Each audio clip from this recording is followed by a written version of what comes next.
YouTube, what it do? It's your boy TWV checking in for episode number 8 of the 40 years of WrestleMania with TWV. This episode is WrestleMania 8, which takes us to the Hoosier Dome in Indianapolis, Indiana, with an estimated crowd attendance of 62,167. So this WrestleMania was fairly decent. I gave it a 30% because I like 3 matches. Out of the 9 and 10 that were on the show. So it was a good percentage, I guess. Like I said, in this era, there's a lot of count out matches, disqualifications, a lot of matches that were good, but they just ended so flat. It kind of gave me a sour feeling about the match, so I kind of scrapped them as a whole. But let's get into the 3 matches that I did like on this show. The first match is Tito Santana versus Shawn Michaels. Like I said, Tito Santana in the early WrestleManias was one of the best in-ring workers, along with like Ricky the Dragon Steamboat. Like they were amazing in the ring. Versus Shawn Michaels, this will be Shawn Michaels' first singles match. It was a really well thought out, well paced match. It had a little bit of everything, a little bit of high flying, a little bit of just in-ring grabs. Shawn Michaels ended up beating Tito Santana. He was in a new persona. He was like El Matador Tito Santana. So it was a really great match. A lot of back and forth action, really high pace between both superstars. So I definitely thoroughly enjoyed it. I definitely will recommend it because this was the first Shawn Michaels singles match at WrestleMania. So this was really important in catapulting him into Mr. WrestleMania because Shawn Michaels went on to put on so many more classics at WrestleMania. I think this was the last time Tito Santana wrestled at WrestleMania, if I'm not mistaken. But he had a good 8 WrestleMania run with me. Like I liked all of his matches. Would I recommend a lot of them? No, but because some of the endings were kind of flat in them. But him in ring wise, him as a wrestler, I definitely became a fan of Tito Santana, Tito San Martino. Like Jay was playing around with his name a little bit in this era, but with that, I gave this 4 stars. I thoroughly enjoyed it. Shawn Michaels is one of the reasons that I got into professional wrestling, so he's on my Mount Rushmore for sure. So this being his first WrestleMania singles match was something really dope to see. Especially with what he does later on in his WrestleMania catalog. He puts on some all-time matches. So not to get long-winded, but let's get into the next one. The next match I thoroughly enjoyed was Bret the Hitman Hart versus Roddy Piper for the WWF Intercontinental Championship. And my goodness, this was a technical wrestling masterclass. This was a TWV 5-star. Like they went crazy. They were cutting up. Like they had blood. They had a referee bump back then. Roddy Piper in the climax of the match went to go hit Bret Hart with the ring bell, but then had second thoughts, which ended up costing him the match. But then it was just a level of sportsmanship afterwards.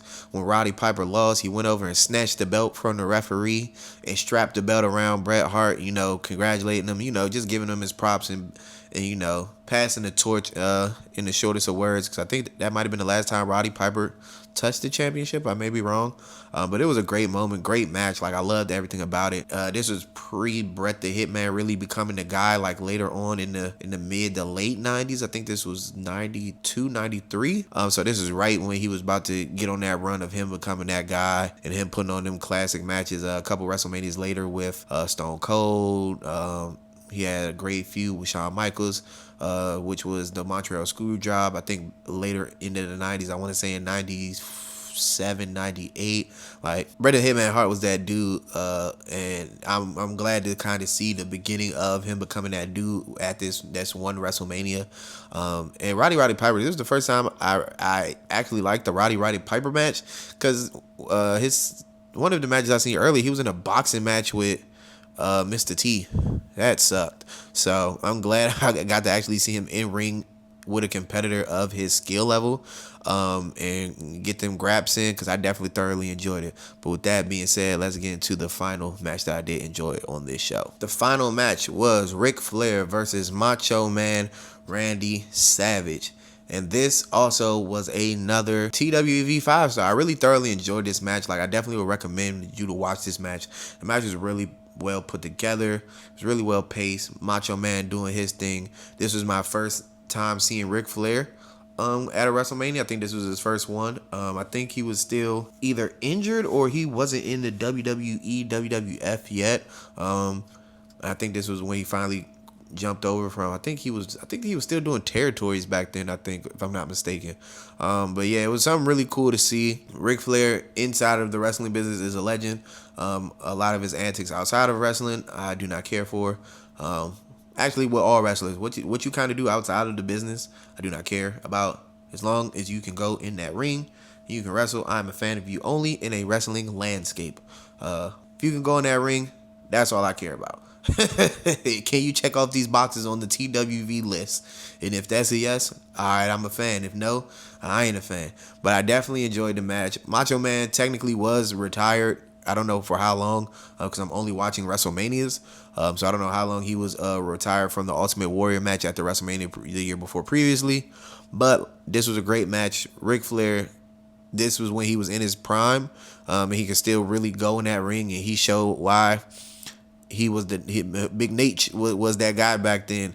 But so was Macho Man, and I was torn because I love Ric Flair too, just like I've been gaining the love for Macho Man. But it was a great match.